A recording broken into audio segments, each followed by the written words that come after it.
Starting today all the way till Sunday, 4 days of celebration for the ODM party. A time of reflection. I know the party did not anticipate that they would be doing this without their party leader, Raila Odinga. So much has been talked about, especially following the death of the former Prime Minister, and a lot of pilgrimage.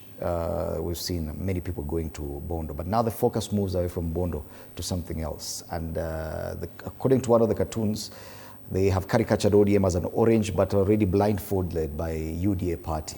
Do you agree that yes, it is a turning point for this party?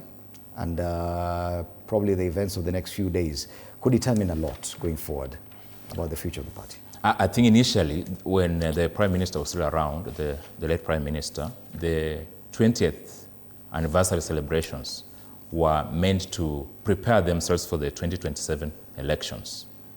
But today, the agenda is still the same, preparation for the 2027 elections, but in a different context. They are going to explore opportunities that are available within the existing arrangement, especially the broad-based government, and the way forward, especially on how they are going to engage with UDA in 2027.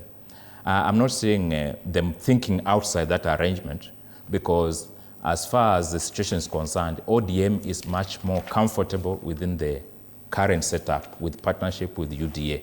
And the whole setup is meant to cement their authority in preparation for 2027, so that they look at how many parliamentary seats they can get and the terms of engagement. It's also interesting that they invited the sitting president, President William Ruto, who is a founding member of ODM.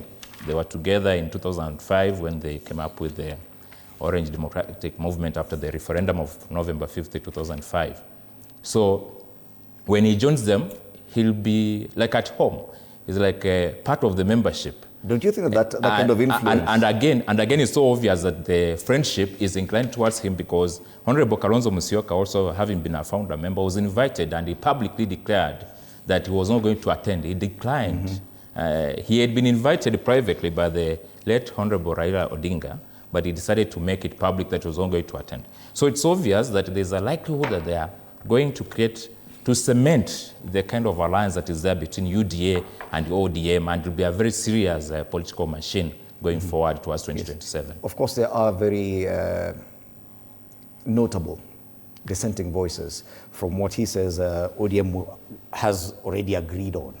And having a politician the level with the gravitas that the president has, that could be a lot of influence in a party that has lost its main point of reference. I think